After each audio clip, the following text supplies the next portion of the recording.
Hello, good day to you, good afternoon, good morning, good evening, wherever you are joining us this day on the CAA Global EV, Christians for Africa's Advancement platform. We are happy to have you once again together, and we are very glad that today we have the privilege and opportunity to discuss with you the Covid-19 crisis in a paper we worked on called Overcoming This Crisis. As you know, our central theme and focus as CAA Global is mainly for the advancement of Africa in our lifetime. And we know that a nation is developed or built up by its people. And we are all aware of the special times we are in now. The question on many people's mind is, where is this going? Where is this crisis going? And how has it impacted and how will it impact the people in this generation? And what can be done to overcome this crisis? What can be done to make this crisis turn to a good? You know, it's not everything that is bad or negative that must end negative. The end can be determined to be better than how it started or how it came or how it impacted us. And we are confident that as we share this analysis with you, and also subsequently we are going to release the entire report where we expect that you find more details, you would be much better informed and much better aware of where this COVID-19 impact has headed towards, and in fact, very importantly, what can be done to get better in overcoming this crisis. This is primarily based on a survey we conducted within the months of June and July of 2020. And so the survey is very fresh. The results are very, very relevant, and the feedback we got was enormous. We want to thank God for this opportunity to work together with many of our connections, particularly on LinkedIn, in doing this project or paper.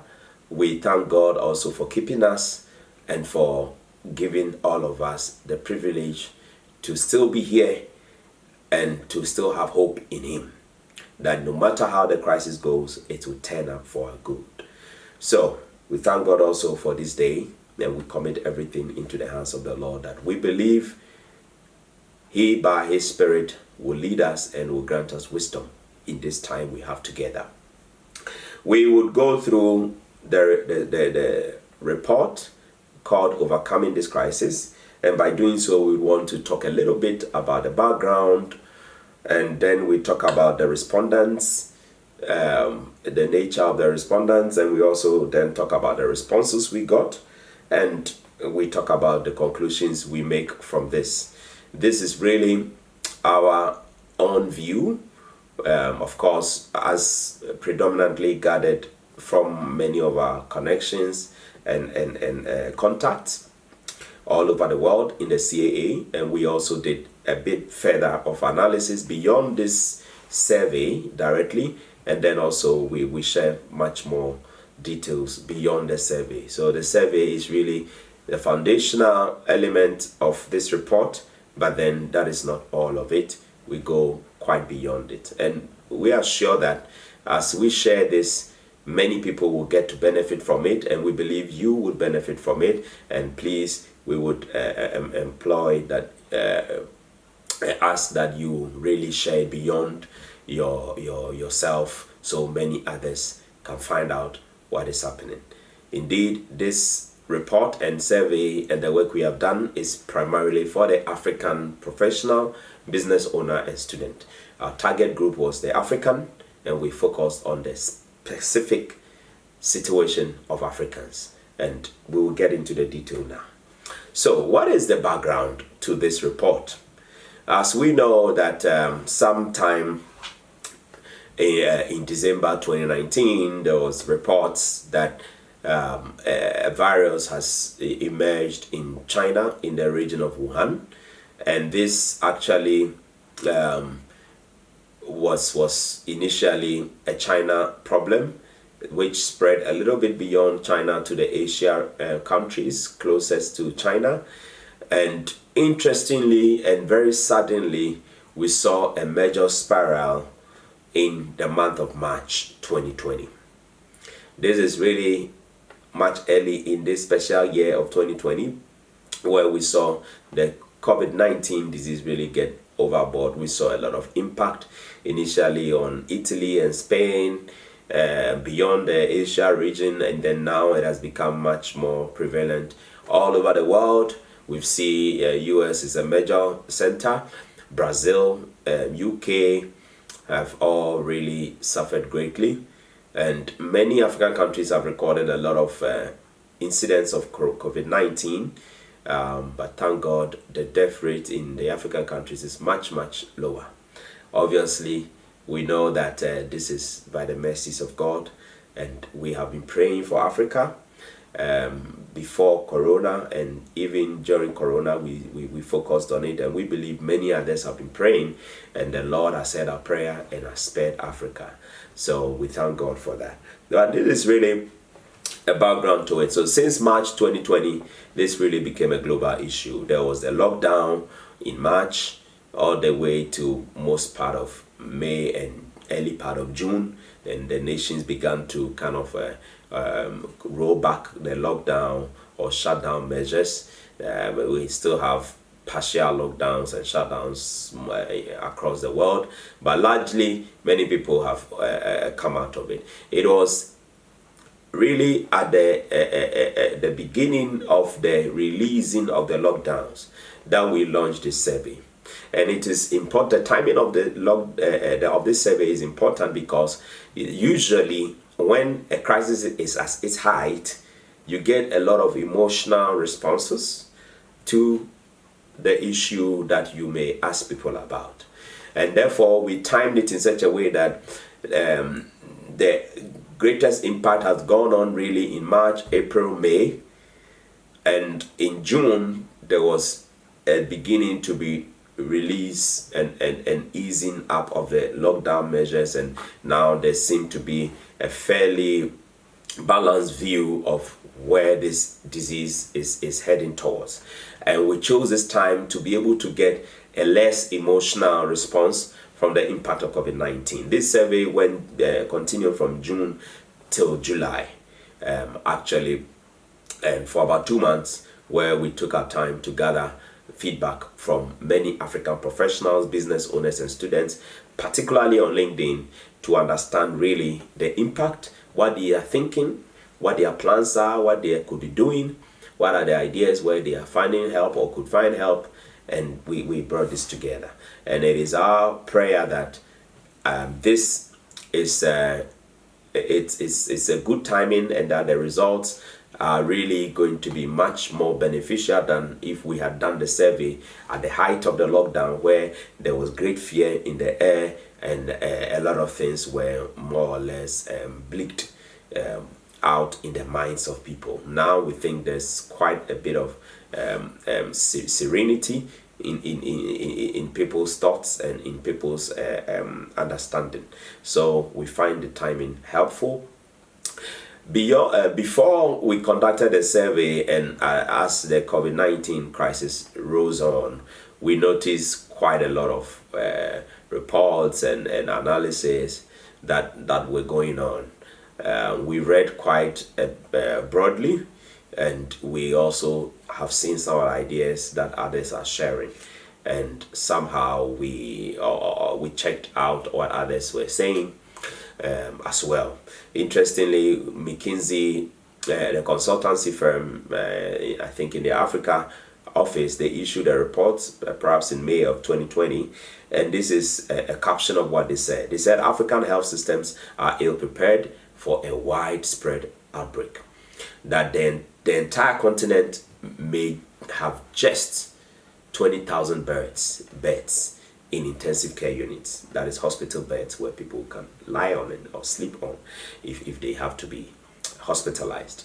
It says that is equivalent to 1.7 intensive care unit beds per 100,000 people. So for every 100,000 people in Africa, their current or the then available number of beds was 1.7. So if 100,000 people would get it, only one person would get a bed to sleep on. That is pretty serious. By comparison, China has an estimated 3.6 ICU beds per 100,000 people, while the United States has 29.4 ICU beds per 100,000 people. So Africa has been said to be ill prepared towards this. McKinsey says their analysis shows that the jobs or incomes of about 150 million Africans across the formal and informal sectors are vulnerable in this crisis. And that is equivalent to 1/3 of the entire labor force in Africa.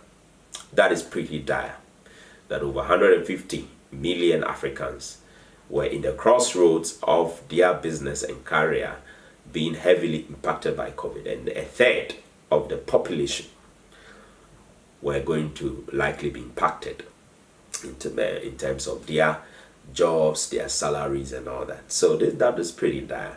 We also found out from the EU Migration Center's website a publication in June 2020, and they talked about let me quote one of the interesting parts of the report.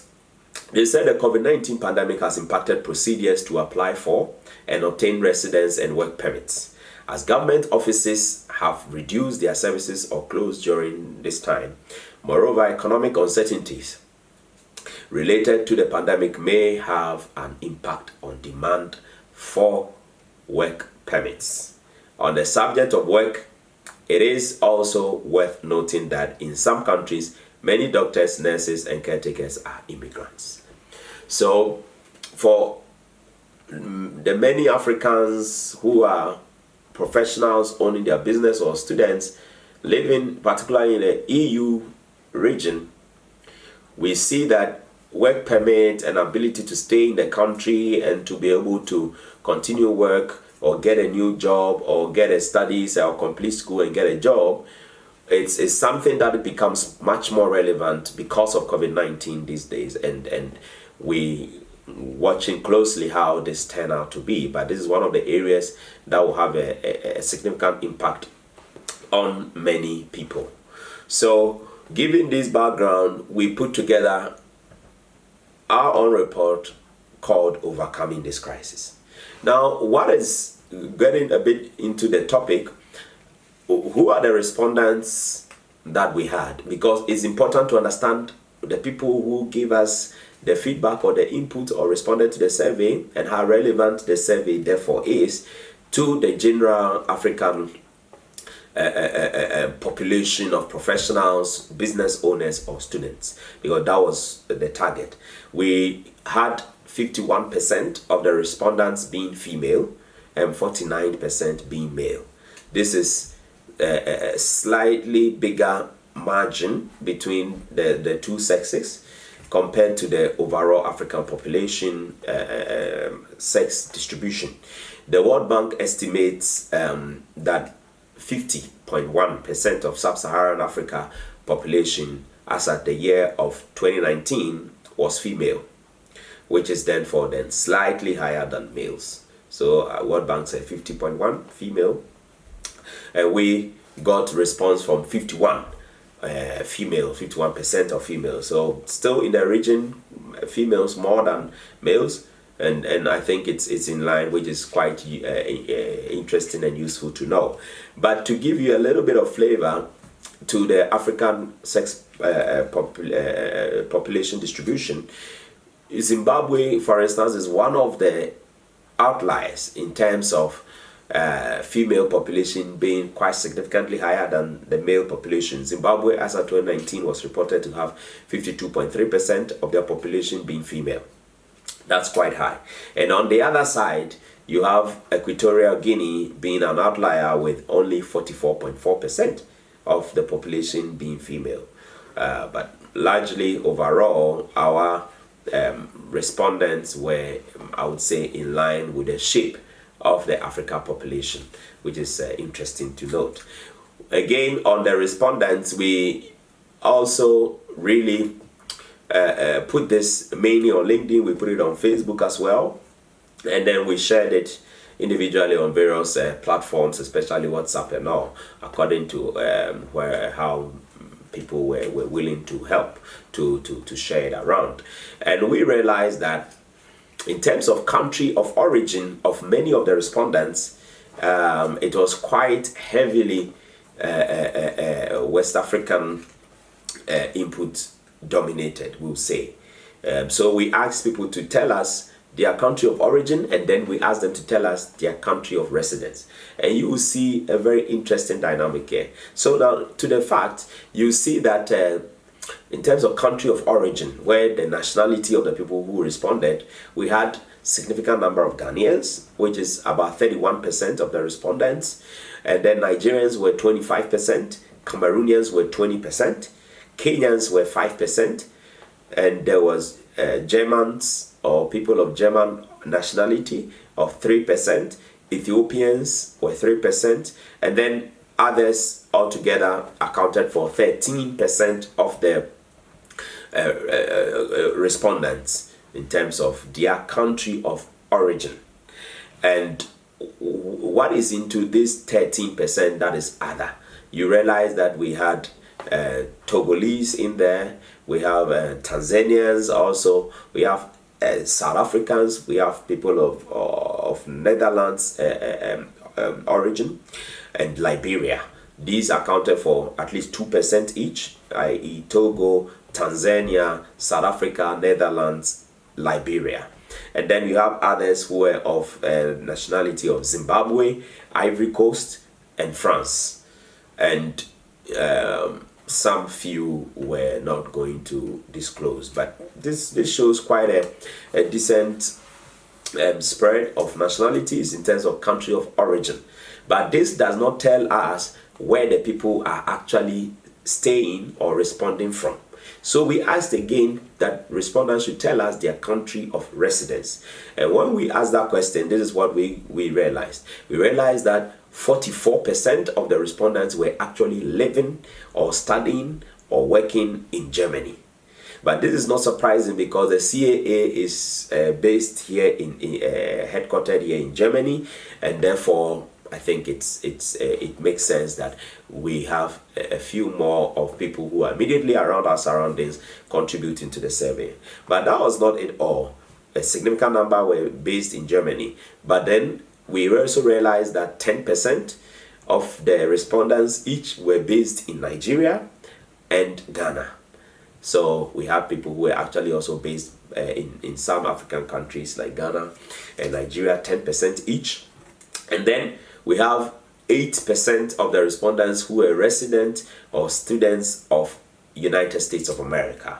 And then 7% based in Cameroon, 4% based in Canada, 3% based in France, and an extra 14% based in many other countries. For instance, China, Egypt, Hong Kong, India, Kenya, Morocco, Netherlands, South Africa, Tanzania, and a few who were undisclosed. So again, we see that it is quite heavy with people who are based in Europe, but still quite a decent representation from people who are based in United States and a few in Africa and Asia. So we are confident that the results is therefore quite representative, because actually it shows us that we are reporting on mostly people of African origin who are based in Europe, in US, and few based in Asia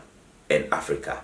So then the context is set that it's we have many African students and professionals mainly in Europe, and then the North America, US, Canada as well, and a few of them in Africa, Asia as said. So now we asked people to tell us what they are currently doing. Are they professionals or workers? Are they students? Are they apprentices? Are they interns? Or are they business owners? And we noticed that a broad range of these Africans were actually professionals or workers or people who were engaged in work, either working on their own or engaged in a job or a career. Those two groups amounted to 70%, and we had students and interns or apprentices accounting for 30% of the number of respondents. In particular, the significant number of people were actually professionals and workers who actually therefore would get a job, apply for jobs, need a salary, and working for others. 61% of the respondents were those kind of people, and 30% were students or interns, and 9% were business owners. So it is also important to understand that many Africans, as at today, living in mostly EU or US, are people who are working for others, building careers, getting their salaries, and then living their lives. And then a few others are also significantly students. Not many business owners in this context. COVID-19 is impacting nearly everyone, but the most important thing is how do we consider or think about the crisis. It's nearly impacting everyone. Why do we say so? Because we asked people to tell us whether COVID-19 has impacted them. And this was one of the most interesting responses we got, that 91% of the respondents have so far been affected by COVID-19, either directly or indirectly. 91%. So this is like almost the entire population of those who responded said yes, they've been impacted directly or indirectly. Even if we break it down, we notice that 76% of the respondents were impacted directly. So nearly 80% of the respondents have been directly affected by COVID-19, which is really staggering, quite a difficult situation for almost all of us. And therefore, the importance of what this report seeks to achieve. But we notice that only 15% have been indirectly impacted, then which is still very important to notice. And we hope that through this, we together will stand and be able to support each other in such a difficult time that almost everybody has an impact one way or the other. Respondents, now in terms of sectors, what are people doing? What are most of these Africans doing? We asked the question that people should tell us what they are doing and what they have been, which sectors they have been engaged in. We noticed that most of the respondents were engaged in the engineering and manufacturing sector. About 28% of the respondents were or are in this sector. Business and finance was the next, which had 23%. Science and medicine had 14%. Education has 11% of the respondents. And then retail, commerce, trade has 9%. And about 15% of the respondents were in other sectors. But before we get into that other sectors to discuss a little bit, we decided to understand a little bit more the relative impact of the sectors, because yes, nearly 91% of the African professional or worker or business owner has been impacted by COVID-19, but is there a difference depending on which sectors you operate in? And we think yes, it is. Yes, most of our respondents are in the engineering manufacturing sector. Obviously, one of those was most negatively affected. Business and finance, a little bit in the middle. Science and medicine really potentially could gain from this. So we decided to go and check a little bit more on the sectors and see what what was happening during COVID-19 as regards the various sectors of the economy. We noticed that we did an S&P performance assessment, i.e. on the stock exchange for various sector performance on the US stock exchange, which is really a very good indicator of the global performance of sectors, because usually, if you don't know, stocks usually move in terms of the confidence people have that one company will do well tomorrow, or in the near future, or in the long-term future, or the other. And therefore, the consolidated view is that if you look at the sector's performance, it's an indication of what people think the future of the sector is. Therefore, we did this side analysis, and we noticed that we did year-to-date performance assessment up to May of 2020, which is really at the height of COVID-19, usually before the lockdown became eased up a bit. We noticed that sectors like the energy sector had reduced or lost 38% of its value on the US stock exchange. The next worst hit sector was financial services, which had lost nearly 30% of its value since the beginning of the year 2020 to May. And then industrials, companies, usually then we are talking about this manufacturing and perhaps engineering companies as well. They had lost 24% of its value on the stock exchange, and materials companies also lost 15%, and utilities had lost 12% of its value from the beginning of the year to May. On average, the entire S&P or US stock exchange had lost on average 11% of its value. But you see that these sectors had lost much more than the average, showing that COVID-19 has had a much worse impact for sectors like energy, financials, industrials, materials, real estate, losing 15% of its value, and utilities losing 12% of its value. But on the other side, we noticed that some sectors were not so affected. For instance, communication companies lost only 7%. Same for consumer discretionary companies, i.e. really those who produce our daily food and shopping, provide for the grocery shops. They lost only 7%, which is really quite good at that time. And then healthcare companies lost only 2%. And even IT companies were breaking even at 0%. So you would see immediately that some sectors are very hardly hit and others are very, very badly hit by COVID-19. The lesson we learn is that there are increasing divergence in sectors, and therefore we cannot conclude that all sectors have been impacted in the same way. What are some of the other sectors that people have been impacted in? For our respondents were, as we said, mainly from the manufacturing, engineering, finance, business, science, education, and then retail, trade, and then commerce sectors. But about 15%, which is still quite an important sector percentage of the respondents, were in other sectors. The other sectors, when we asked them, we noticed they were mainly in IT, technology, some working in the field of psychology, development cooperation, oil and gas, that is energy. Some people say they're in the healthcare sector, others are in the animal production sector, some are in the marketing, civil society, some are in the church workers, and others are in the law practice and or providing services, and others in travel. So quite a broad range of sectors. We, from our analysis, will say that it looks like an impact in one sector will immediately or gradually result in an impact in another sector.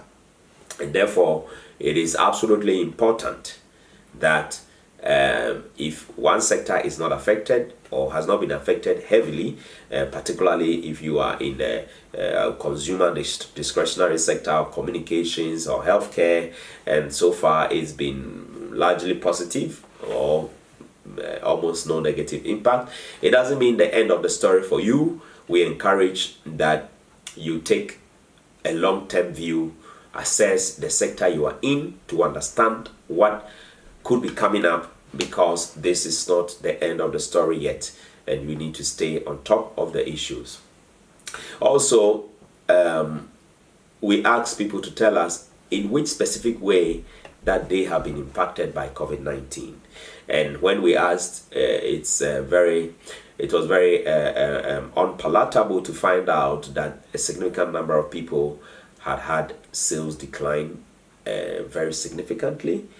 About 18% of respondents says their sales have declined significantly. That means they've lost revenue. That means they've lost money significantly, money to take care of themselves and their family. It is particularly disturbing that 40% of the respondents have experienced some kind of layoffs or difficulties in finding internships or attachment opportunities. They've also had cancellation of new jobs offers and all that. This shows quite some drought happening in the field of people being able to get into the work stream or get a job or get a career started or a career continued. It is a much more difficult situation that people have now. A lot of people have had salary decreases or suspended. About 15% of respondents said they have had that experience. Layoffs are 12% on its own directly, which is really, really bad. And then we also have people, about 10% of people having difficulties in finding jobs, finding internship opportunities. This is mainly for the students. And then some people have had new jobs actually cancelled, which is really, really bad. Some have lost customers. Some have had their promotions delayed, 7% of the people. And funding for business or studies largely dried up for about 6% of the population. Others, 14%, told us other things. And what did they tell us? They said that schools have been closed, they can't have their classes, or they have to have their classes online. Some have not been able to find a job. Others have delayed project start or budgets being reduced. Some have to work from home. There are delayed research funding or research projects that is happening. People are staying and working from home and having kind of indirect impact from that. Schools are closed down. We talked about that. And some people really have had increased workloads. Some have had lower return. Somebody says fuel allowance, which is mark to market, has reduced significantly, whilst transportation fares have remained the same.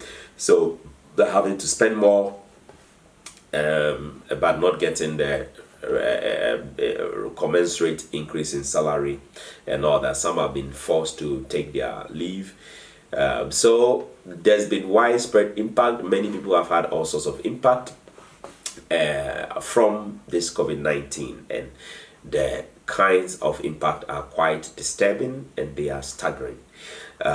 What else did we try to find out? We asked people, therefore, that now we found we have a significant gap between the citizenship or the original country of the people and where they are living. So we have, of course, many Africans who are living predominantly in Germany, other EU states, in the US, in Canada, in France, in China, in some couple of African countries as well. So we asked the question, if the COVID-19 impact does not improve, will you consider leaving your current country of residence to your country of origin? And the response was quite interesting. So we noticed that for most people, a change in location is not in the plan for them, and they intend to continue to live abroad, and they intend to build their careers and to pursue their studies and to build their businesses abroad, which is quite important to understand. And this was about 63% of the respondents who says no, they are not going to consider relocating, even if COVID-19 impact worsens during the course of the year 2020. Now that is a question, therefore, what would people do in those countries of residence? How would they continue staying? But we'll come to those recommendations. We also noticed that 25% directly of the respondents are directly not decided whether they will relocate or not. That is quite important because 25% is quite a huge percentage. And they said maybe they will do it, maybe they will not relocate. So a lot of people who are really kind of checking how things will span out and therefore what they can do for themselves in terms of location. 13% said yes, they made a decision. If things do not change, they would relocate. Put those last two numbers together, indicate at least 38% of respondents may consider leaving their current locations or residency if COVID-19 impact persists. This is quite a big number. We notice that various, as we read from the EU Migration Center's website, for instance, that it calls therefore to mind what one can do in order to stay in the various countries of residence and to be able to get a job as a foreigner in those countries. And we will discuss some of the key points, but you notice that various nations are taking quite some various steps to cushion the COVID-19 impact. And I think staying ahead of new legislations becomes important for many Africans. And COVID-19 recovery plans and responses are also important things that many of us should pay attention to within the various countries of residence, where there is the ability to strengthen current work or student and residence permits. There is the need to quickly do that. This is in fact a call that if you don't have a permanent residence, please apply for it now because it becomes important. We don't know the changes that may come in the various nations in terms of laws that border on migration, because as jobs get dried up, many nations begin to favor their nationals and therefore people who have permanent residence. If you don't have permanent residence, it becomes a little bit more difficult. It is not impossible, but it is a little bit more difficult. Therefore, look at the opportunity to get your permanent residence, and please do that quickly and follow the steps being taken in your country, because it will help you to know what are the potential new laws ahead of time so that you don't fall a victim, particularly when many of us are determined to stay on and continue in our current country of residence. We also ask people what therefore they will do in this condition. We notice something quite positive and quite good, that despite the widespread impact, many people say that their plan is that they would, first of all, the most significant number of people said they will still be job hunting, which is not bad. 25% of people said they will still be job hunting, but that it's an indication that there is a challenge for such people who are largely thinking about still job hunting. Of course, we encourage that, but when we summarize, we'll share some more views on how that should happen or what one should do. We also notice that many people, 24%, will take a new course or program of study, which is quite good. 24% of the respondents said they will do this. 23% of the respondents says they are going to start their own business. And then 13% said they are not sure what to do even as at now. And many said they will extend their current studies to allow more time. That is 11%, and other is 4%. And this is really like a few people who said they would, for instance, write a book. We notice that if you analyze this response, you notice that a significant number of the respondents put together, the 24% of those who take up a new course or program of study, the 23% who would actually start their own business, that gives us about 47% of the respondents saying that they are going to start something new or do something new. We see the positivity here that if this 46% of the respondents will pursue their new interest, will start their new business, will start a new course and study something new, Africa will benefit from this crisis in a way that will be significant. If we extrapolate that 46% of such kind of people of Africa background are going to start something new, within this time, in the next 10 years or and beyond, we are going to have many more entrepreneurs, many more people who are much more educated and hopefully engaged with their education in doing something significantly productive to the benefit of Africans and Africa. And this is something we want to encourage. We want to highlight that there is a potential of starting something new. You could do this in your sector. As we have said, you need to understand the long-term impact, but you can do this in new sectors as you study new areas and all of that. And this could be a drive towards an impactful, positive impact from COVID-19, from what many people are thinking, and we are happy and we encourage this. We ask people where they can find help in the midst of such a crisis, and interestingly, we found very, very few ideas. Many people said they have no idea, even though, remember, 91% have been affected directly or indirectly. But we got a few ideas. People said they can go, or others can go to their national or regional offices, for instance, like the EU offices in your various countries, to find out what benefits are being given or support are being given to people, even of migrant origins, like many of the people who contributed to the survey. We noticed that in Germany, many people point to the Ministry of Finance. We put up the website. Also in our report, we put up some important websites here, and various national government websites where support has been laid out or being laid out. Others said you can take free courses, for instance, on LinkedIn or Udemy. These are websites that were given. And you can look out for NGOs, religious institutions that may be offering some help. The understanding, the conclusion from this question was that there is barely a clear understanding of where help can come from. Many people have significant impacts, lost jobs, lost sales, laid off, all, but they can't tell where help will come from. Yes, nations are doing well, but it is not enough to keep the many people or defended from the crisis that we are in now. And therefore, there is a need to do quite a lot more beyond what is on the national website. Individuals have to take specific steps to be able to come out of this crisis successfully. We summarize, therefore, our ideas and views and the outcome of this in these few points. And we believe that as we share some ideas, it will encourage many others. It will really help to deal better with the situation. And that is our ultimate goal in doing this report and conducting this survey.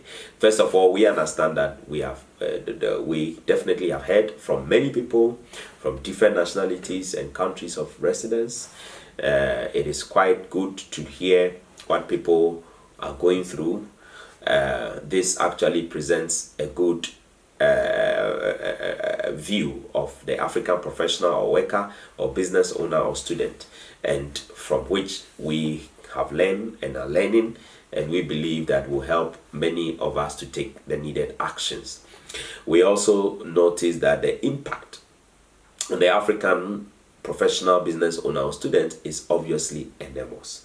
For instance, respondents report the major effects include again significant sales decline, salary decrease or suspended salary increase, layoffs, and difficulty in finding internships and attachment for even people who are in school. And for those who are about to get to school, scholarships and all have become a challenge. Now, nearly all sectors, as we said, have been impacted, but the level and the degree of impact varies. There are different level of impact for the various people, and therefore it is important to take a long-term view of the sector you are in or the sector you will be interested in. Remember, knowledge is power. For lack of knowledge, my people perish. This is the time we implore each and every one of us who ever listen to this. Please don't say I have not been impacted. Don't say I am not there. Don't say it's going away. Assumptions will no longer work. almost every sector, if not every sector of life, will or has been impacted. The interesting thing is that you must be ahead to understand what is the long-term impact. Yes, businesses will come back, but not all business will come back. Sectors will resume, but not all sectors will resume the same. Therefore, make the effort, take the pain, read about it, research about your sector and the sectors you'll be interested in. We say that you should have at least a 10-year view of your sector. What is changing? How is it likely going to look like? Research about it. Talk to people who know about it. Spend your time to understand it, and therefore it gives you an idea how you can position yourself, the skills that will be needed. This is particularly important for those who are job hunting and those who want to start a new business in one field or the other. And as you do this, you are getting an understanding of what to avoid and what to drive towards. We notice that at this time, many find themselves with more than they imagined earlier in terms of timing. And when you have more time and you have a crisis, what we are asking, first of all, is that please be calm and have hope. When you are calm and you have hope, then your time becomes a useful resource. If you are not hopeful and you are not calm, then your time is a distraction and a burden onto you. Take time and build your hope in the Lord, and know that the Lord Jesus will be with you. He will never leave you. And as you put yourself on the line of hope, we ask that you put your time, therefore, to good use. You may have a little bit more time now because maybe the internship did not go through. Maybe there has been some layoffs, reduced work hours. Spend more time doing, for instance, volunteering. Look for good courses that also will benefit your skill development, one or the other, or would generally help the society, and do that. And as you spend more time being helpful with others, you never know what will come your way. But you must be calm and you must be hopeful to be able to engage in that. Take up something new and engage in it and be useful. Find yourself useful to others. We notice that a change in location is not obviously in the plans of many African professionals, business owners, or students who are living abroad, and that 38% of the people said they would consider leaving their countries or not. The question is, yes, you may consider leaving, you may consider staying, but please do a thorough analysis of the nations, the opportunities that are coming up, and what you could do from there. It is important to do this. We also ask that even if you are job hunting, or you want to change your location and try out what is new there, or you want to start up a new business, in all this, people matter. Find the right connection, reconnect to the right people, understand from people who know. Where you may think there is no wisdom and there is no help may come from there, wisdom may come from there. Be selective in the people you speak with. Find the right people around you. Share ideas and learn from others. What is happening, what may happen. In the midst of crisis, as we said from the beginning, there are always opportunities, there are always blessings. So look for them in the right places, surround yourself with the right people. And through that, you will be able to come out successfully. We also want to emphasize that this is the time to stay ahead of the potential regulatory changes. Many nations have already begun talking about new laws and changing of existing laws, particularly in line with immigration, work permit, student visas, and all of that. Please stay ahead of it. Don't be caught up at the last minute change of a law. Stay ahead of it and work ahead of any negative effect. If you have the opportunity, please change your permit to a permanent residence permit immediately. And we ask that you work towards finding your residency settled so you can focus on the right things. We are happy to say that many people would likely go into entrepreneurship or start a new study or a new venture. This is good for Africa. We encourage it, and we ask that you concentrate on these endeavors, having spent time understanding the sectors and how the long-term impact will be. Don't be discouraged. In the midst of these challenges, there's surely opportunities. If you find an area of interest, please go into it. If you find people who work with you, we encourage that people work together in this time to minimize the burden, to share ideas, and to build a stronger business or venture. For two heads are better than one. We hope that Africans will love it themselves much better, will be much open to each other, and will be more supportive to each other. To conclude with, we want to let everybody know that we have been praying for Africans, and we have been praying for Africa. And since COVID-19, we prayed that the virus will not significantly trouble the lives and the livelihoods of people. We are still praying, and we know God has heard us. And we are praying for Africans even who have been impacted in these difficult times. It is normally difficult to get a job in a foreign country in normal times as a foreigner. How much more when there is a crisis? It is much more difficult. But we know that all things are possible. All things are possible to them that are in Christ Jesus. Maybe you are not a believer, but I want to encourage you that we have a Christ, we have a Lord who has guaranteed that no matter what we go through, He will bring us through it safely and even stronger. You may be badly affected, and you may be distraught one way or the other, but there's hope for you. That is the beginning of any useful thing in your life. If you don't have hope, then you cannot rise and do something useful. And where lies your hope? Where lies your confidence? We say that believe in the Lord Jesus Christ and commit yourself to Him. Ask Him to come into your heart. All it takes is to believe. All He wants is that you will believe and accept Him. That if, yes, indeed, people have been talking about Jesus, who have been talking about the Savior, why don't you try Him out? I believe that you will never look back, because there is nothing negative in Him. Indeed, He created the whole world, and all power belongs to Him. We are praying for you, particularly those who gave us their direct response. And we know that we will come through this successfully. Africa will be much better off at the end of this.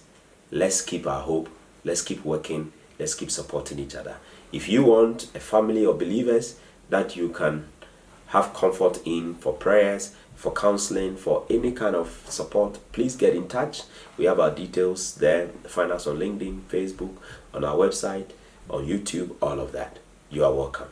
We thank God that we have this understanding, and we will make steps towards a better future. We believe that this crisis will not be to the destruction of each and any one of us, and we will come out successfully.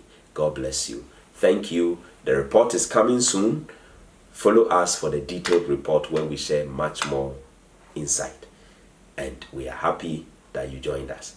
Subscribe to our channel and stay connected. Together, we will see Africa advance in our lifetime. Thank you. God bless you. Have a wonderful time. Bye.